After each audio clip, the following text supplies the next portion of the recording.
The gangster held the dagger and forced the woman into the corner step by step. There was a fierce look in his eyes, as if he wanted to eat the woman alive. Unexpectedly, the woman took the initiative to cater to the woman. When the gangster was trapped and unable to extricate himself, the woman suddenly got angry. While grabbing the dagger, she cut the gangster's throat with a knife.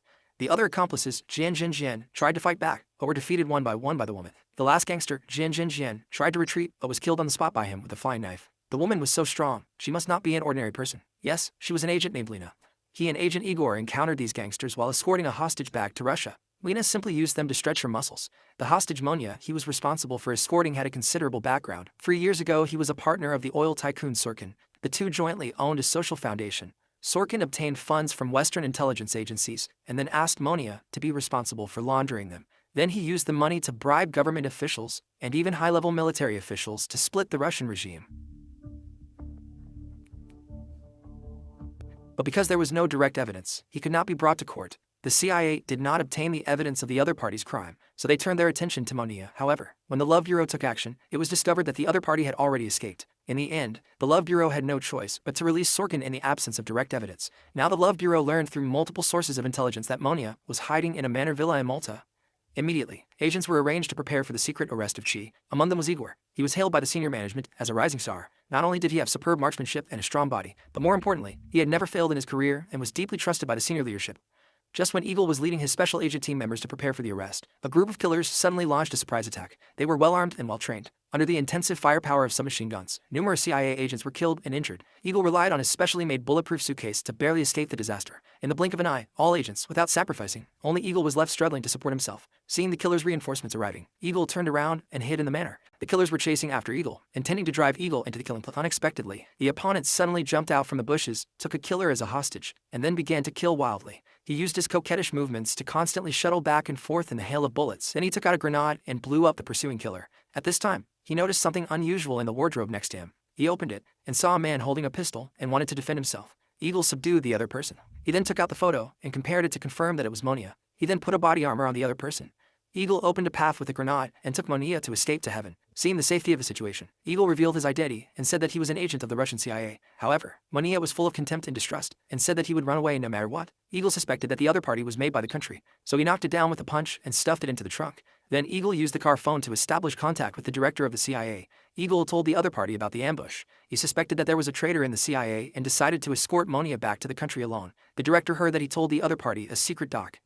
Monia can be secretly escorted back to the country through a container. Igor thinks the plan is feasible and agrees to meet at 10 o'clock in the evening. It is still some time before 10 o'clock. Igor plans to take Monia to fill his stomach first. Unexpectedly, during the meal, Monia starts to stretch his waist again and screams in the restaurant. He accused Eagle of being a robber and hoped that passersby would call the police. Everyone looked at Monia as if they were a fool. Eagle could only express an embarrassment that his friend had drunk too much and quickly pulled him out of the restaurant. When the time came to 10 o'clock, Eagle tied up Monia Wawada in the car and went to the dock alone to look for a response. Just when the two parties were exchanging signals, a killer suddenly appeared and fired at the response staff. Igor hurriedly stepped forward to grab the opponent's pistol and killed the killers who were ambushing around him. Then he reached the bottom of the truck with a shovel and struck a cow from across the mountain. He killed the killer hiding in the box on the spot. A man on the other side who claimed to be an agent rescued Monia. Monia was confused about this. Just when he was about to be escorted into the car, an inadvertent conversation made Monia know that this man was a killer sent by Sorkin. Just when he was about to kill and silence him, Eagle arrived in time. The killer used the car door as a cover to start a passionate shootout with Eagle. Unexpectedly, Monia took advantage of the chaos to start the car and prepared to escape. Eagle calmly shot a tire and the killer was knocked out. Monia was also taken down again. Eagle looked at the tattoo on the killer's arm that seemed to represent a special organization. He then took out his pistol and asked Monia what organization it was. Monia was not afraid of the other party's threat at all. As the protected party, he did not believe that Eagle would act. The next moment, a bullet shot from Monia's thigh. In order to avoid the pursuit, Igor took Monia to a villa and settled Monia. After settling Monia, he set up a trap in a courtyard. The so-called soft-spoken person who is afraid of the hard and the hard-tongued person actually bowed to Igor. He said that he was willing to provide evidence of Sorkin's crime and a large amount of money in exchange. I hope that Eagle can give up a way out. In this way, Eagle can not only complete the task, but also make money for nothing. Monia can also gain freedom. This result can be said to be a win-win situation. After hearing this, Eagle was unmoved. He said that he had plenty of money and only had one goal for this trip. That was to escort Monia back to the country. Suddenly, the mechanism in the hospital was triggered. It turned out that Sorkin's men killed again. Seeing that there were so many people on the other side, Igor also brought a bottle of oil. He couldn't deal with it at all. Then he took Monia and fled to the back door. On the way, a mysterious woman attacked Eagle, but was subdued by Eagle. Seeing the situation, the woman revealed that she was Lena Eagle, the agent sent by the director to support her. Although she was a little suspicious, time was running out. She didn't have time to ask any more questions, so she let everyone out of the back door and escaped. Just then, Lena was about to take out her phone to report to the director, but Eagle snatched it away. He suspected that the director's phone had been tapped. The only way was to return home on his own. At this time, for killers blocked the way. Igor and Monia teamed up to stage a good show to deceive the other party and take advantage of the other party to relax their vigilance. Eagle took action decisively and fired 4 shots in a row. Looking at the scene, it was already a mess. The sound of gunfire attracted more enemies. Eagle took charge of the rear and let Lena take Monia on the boat first. Eagle drove his motorcycle and rushed all the way to fight his way out of the siege. He saw that his teammates had arrived by boat. Then he stepped on the accelerator and drove into the sea. Everyone reunited smoothly. He thought he had escaped, but he didn't expect the killer to pursue him. He even took out an RPG and started bombing Eagle indiscriminately. Eagle took out a pistol and started fighting back, killing the enemy holding a rocket launcher. The next moment, the entire boat exploded. The 3 of them successfully escaped from the encirclement. After this battle, Eagle believed in Lena's identity. It is better for 2 people to work together than for 1 person to fight alone. At this time, Monia's condition was not good. Her wound was inflamed, and it might be life-threatening if she didn't take medicine in time. Lena volunteered to go to a nearby pharmacy, but she didn't expect it. They unexpectedly encountered a group of short-sighted gangsters who robbed the drugstore. They not only confiscated all the addictive drugs, but even touched Lena. Lena was not used to this group of people and snatched each other's daggers and started a crazy killing mode.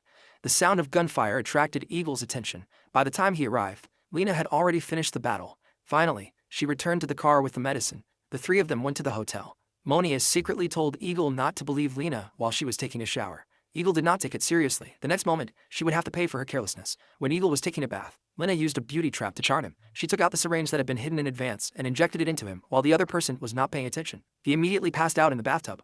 I don't know how much time had passed. Eagle slowly woke up and found that it was daytime the next day, and Monia and Lena had long disappeared. Seeing that there were no clues, Eagle was furious and cursed Lena loudly. At this time, he found a positioning device under the bed. This was the one Monia left before leaving. Eagle snatched a passerby's sports car and immediately called the director, only to learn that the other party had not taken any pictures at all. Lena went to reinforce Eagle and judged that the director's phone call must have been monitored. Sure enough, there was a listening device installed on the phone. On the other side, Lena and Monia came to the bank to take away Sirkin's evidence. Unexpectedly, the guard said that only 1 person could enter. However, Lena turned around and reminded Monia not to try to play tricks.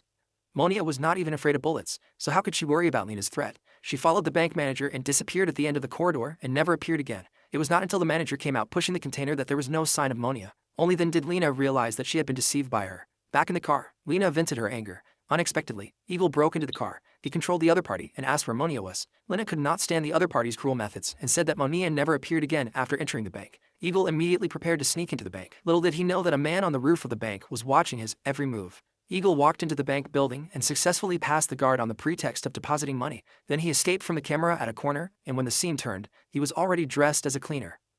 Sneaking into the cubicle of the bank manager's office without anyone noticing, he immediately put on his equipment and began to monitor the conversations in the room. It turned out that the man who had just been spying on Eagle was none other than Sirkin. The reason why he appeared here was in order to destroy the criminal evidence in Monia's hands. After obtaining the evidence, he shot the bank manager. All of this was seen by Eagle. At this time, the security guard also discovered Eagle's whereabouts through the monitor. The next moment, everyone raised their pistols and directed fire towards the compartment. After a round of shooting, the compartment was filled with smoke. The monitor could not capture the opponent's whereabouts. A bodyguard came forward to check Eagle, who was hidden on the ceiling, and killed him on the spot. Sirkin knew that Eagle was like a loach and was not easy to handle, so he asked his men to throw in a few grenades.